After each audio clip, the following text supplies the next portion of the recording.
Voici les décès les plus récents rapportés dans l'actualité nationale, tels que rapportés sur la chaîne au cours de la première semaine de novembre 2025. Consultez Décès Célébrités pour lire les notices nécrologiques complètes de la plupart des personnes que vous verrez dans cette vidéo, et laissez vos propres condoléances dans les commentaires ci-dessous. Nous commençons par Bob Trimpe, l'ailier rapproché des Bengals et commentateur sportif intronisé au temple de la renommée. Le joueur de football et commentateur sportif Bob Trimpe est décédé le 2 novembre 2025 à son domicile près de Cincinnati, en Ohio. Il avait 80 ans. Né le 6 mars 1945 à Springfield, dans l'Illinois, Trimpe a grandi dans une famille modeste où son père travaillait comme gestionnaire de vente et sa mère comme enseignante en économie domestique. Athlète complet dès le lycée, il excellait au football, au basketball et à l'athlétisme, remportant même le saut en longueur au championnat d'État en 1963. Sélectionné au Pro Bowl à 4 reprises en tant que tight end pour les Bengals de Cincinnati, de 1968 à 1977, il a marqué l'histoire de la franchise en attrapant le tout premier touchdown des Bengals lors de leur saison inaugurale en AFL. Célèbre pour sa vitesse exceptionnelle et sa capacité à capter les passes difficiles, les Bengals l'ont honoré comme un pionnier original de la franchise, et son impact sur le sport transcende les générations. Passons maintenant à Lee Weaver, acteur de la série Oh Brother, Where Art You? L'acteur Lee Weaver est décédé le 22 septembre 2025 à son domicile de Los Angeles, en Californie, à l'âge de 95 ans. Son décès n'a été annoncé publiquement que récemment, laissant le monde du spectacle en deuil. Né le 10 avril 1930 à Fort Lauderdale, en Floride, fils d'un chef cuisinier, Weaver a été élevé par sa tante Mattie et son oncle Lee jusqu'à ses 14 ans, avant de partir pour le lycée à Tallahassee et l'université Florida A&M, ami d'enfance du jazzman Cannonball Adderley, qui lui a dédié un morceau intitulé The Weaver, sur l'album Nippon Soul en 1963. Il s'est enrôlé dans l'armée américaine à 22 ans, servant 4 ans dans les années 1950. C'était un acteur de composition qui a illuminé les écrans de télévision pendant des décennies, avec des apparitions notables dans des classiques comme The Cosby Show, où il jouait un serveur récurrent, Hill Street Blues, Easy Street, où il incarnait Ricardo Williams aux côtés de Lonnie Anderson et Jack Elam, et E. Jefferson. Weaver, un vétéran discret mais prolifique, a touché des millions de spectateurs par sa présence authentique et son charisme tranquille, prouvant que les grands talents brillent souvent dans l'ombre. Ensuite, Tchéky Karyo, acteur dans GoldenEye et The Missing. L'acteur français Tchéky Karyo est décédé le 31 octobre 2025 en Bretagne, en France, des suites d'un cancer, à l'âge de 72 ans. Né Baru Tchéky Karyo le 4 octobre 1953 à Istanbul, en Turquie, d'une mère d'origine grecque juive et d'un père séfarade turc aux racines espagnoles, il a émigré jeune à Paris, où son nom a été francisé en Tchéquie. Formé au théâtre Cyrano et membre de la compagnie Daniel Sorano, puis du Théâtre national de Strasbourg, il a débuté sur scène avec des rôles classiques comme Tartuffe, Macbeth et Othello, avant de passer au cinéma dans les années 1980.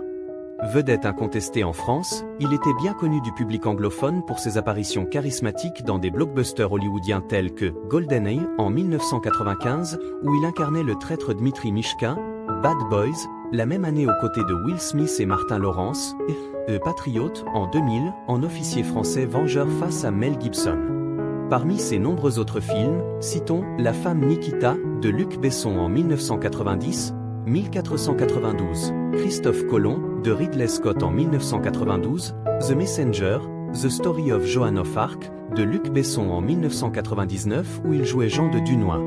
The Core, en 2003 sa carrière, marquée par une intensité magnétique et une polyvalence rare, a enspanné plus de 150 projets, laissant un héritage cinématographique qui transcende les frontières, du polar français aux superproductions américaines. Diane Ladd, nominée aux Oscars pour Alice n'habite plus ici. L'actrice Diane Ladd est décédée le 3 novembre 2025 à son domicile d'Auget, en Californie, à l'âge de 89 ans. Née Rose Diane Laney le 29 novembre 1935 à Laurel, dans le Mississippi, fille unique d'une femme au foyer et actrice occasionnelle et d'un vétérinaire, elle a grandi à Méridian avant de fréquenter une école de finition à la Nouvelle-Orléans, où elle a découvert le théâtre aux Galeries Cirque Théâtre dès 16 ans.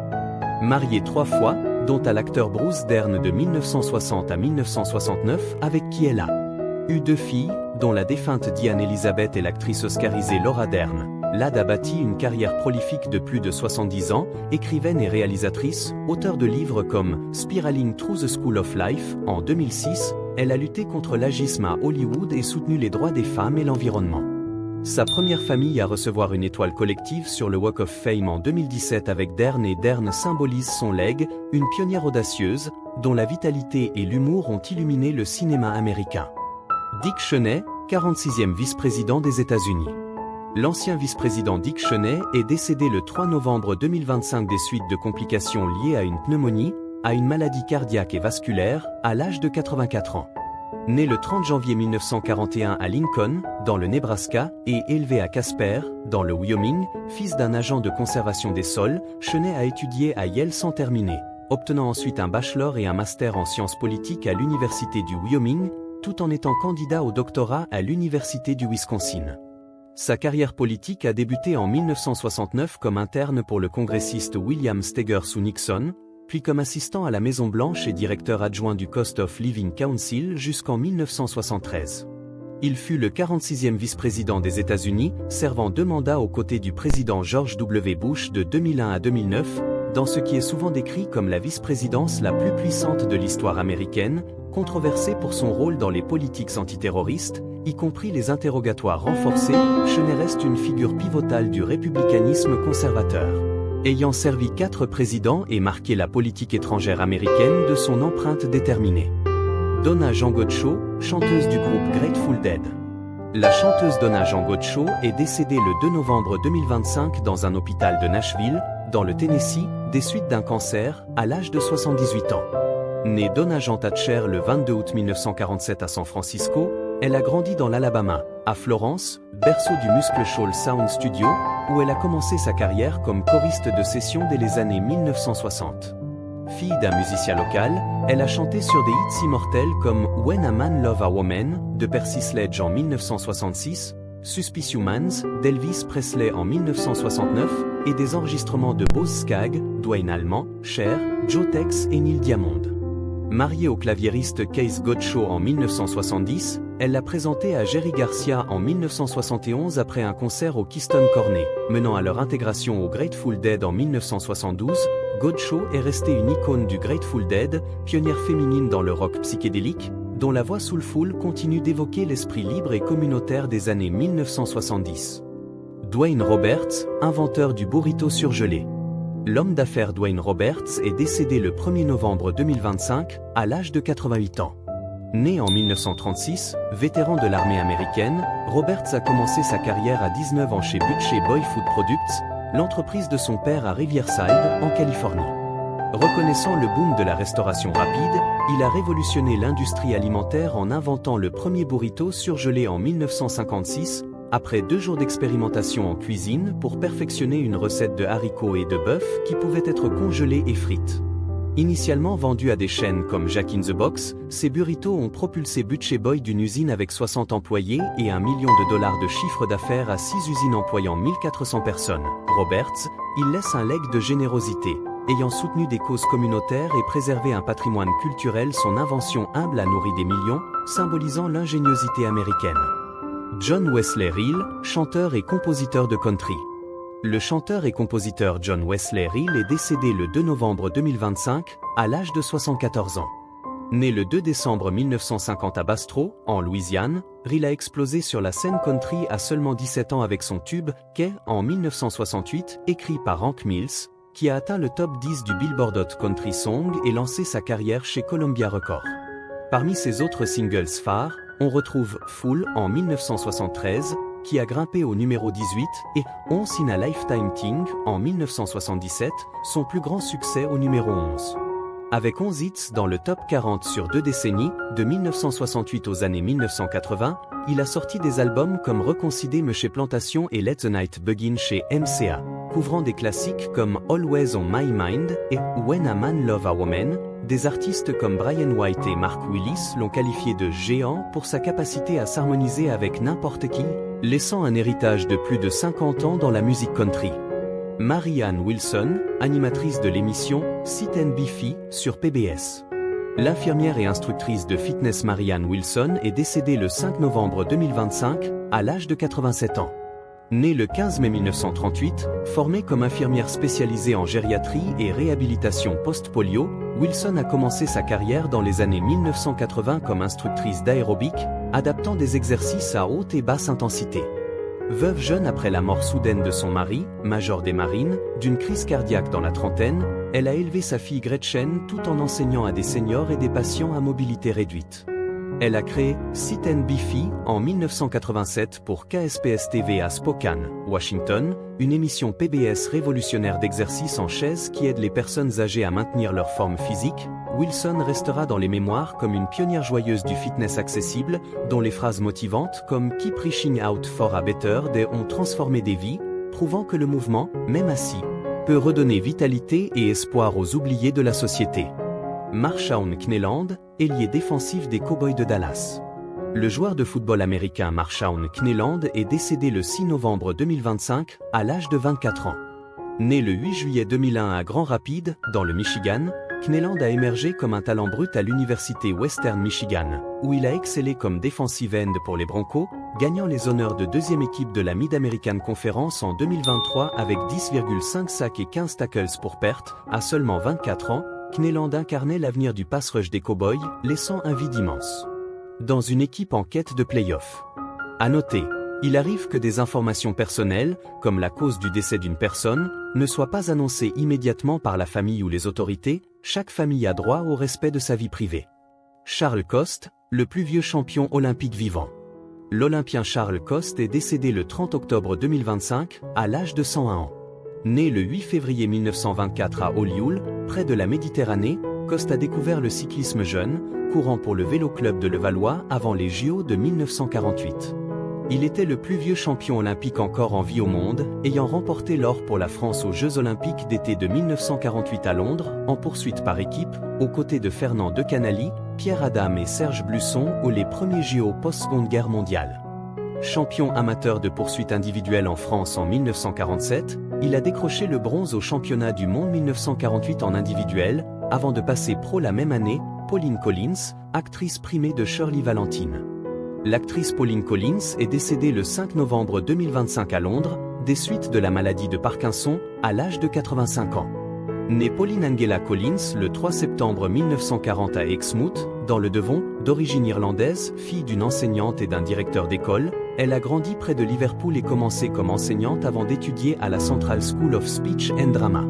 Le 11 novembre est le jour des anciens combattants. Certaines histoires que nous voyons sont tout simplement incroyables, comme ce pilote de chasse F-4 de l'US Air Force au Vietnam, devenu ensuite pilote de ligne commandant de bord sur 737 pour United, puis administrateur pour la FA, naviguant des cieux de guerre à ceux de la paix civile avec une précision inébranlable. Ou ce sapeur de combat de l'armée américaine, déployé dans des missions humanitaires à travers le monde. Anniversaire de célébrités. En plus de présenter les décès récents faisant l'actualité, Legacy.com rend également hommage aux vies et à l'héritage de personnalités disparues. Voici quelques anniversaires de cette semaine. Il y a un an cette semaine, le musicien et producteur Quincy Jones décédait à l'âge de 91 ans. Né le 14 mars 1933 à Chicago dans une famille modeste, sa grand-mère paternelle était une ex-esclave. Jones a commencé la trompette à 12 ans, influencé par les big bands et les gangsters de son quartier. Sa carrière aux multiples facettes comprenait des prestations en tant que trompettiste de jazz avec Lionel Hampton dès 15 ans, produisant certains des albums les plus vendus de l'histoire pour Michael Jackson, Off the Wall en 1979, Thriller en 1982, le plus vendu ever avec 46 millions d'exemplaires, et Bad en 1987. Il y a un an cette semaine, l'acteur Tony Todd décédait à l'âge de 69 ans. Né le 4 décembre 1954 à Washington DC, Todd a étudié au Eugene O'Neill Theatre Institute et à la Trinity Repertory Company, débutant au théâtre avec des classiques avant le cinéma. Il y a 15 ans cette semaine, l'actrice Jill Clayburgh décédait à l'âge de 66 ans. Née le 30 avril 1944 à New York dans une famille aisée, fille d'une actrice et d'un cadre, Clayburgh a étudié à la Sarah Lawrence College avant de briller au théâtre. Il y a 40 ans cette semaine, l'acteur Phil Silver décédait à l'âge de 74 ans. Né le 11 mai 1911 à Brooklyn comme Sholom Sekindu Van Silberbush, Silver a commencé comme comique de vaudeville dès 11 ans. L'actrice Doris Roberts aurait eu 100 ans cette semaine. Née le 4 novembre 1925 à Saint-Louis comme Doris May Green, élevée à Brooklyn par sa mère juive après l'abandon paternel, Roberts a étudié à l'Actors Studio. Honneur du drapeau. Chaque semaine aux États-Unis, les drapeaux sont mis en berne pour honorer la mémoire des Américains dont les communautés pleurent leur disparition. Voici les drapeaux commémoratifs en berne les plus récents. Les drapeaux ont été mis en berne dans tout le pays en hommage au vice-président Dick Cheney, figure pivotale de la politique américaine.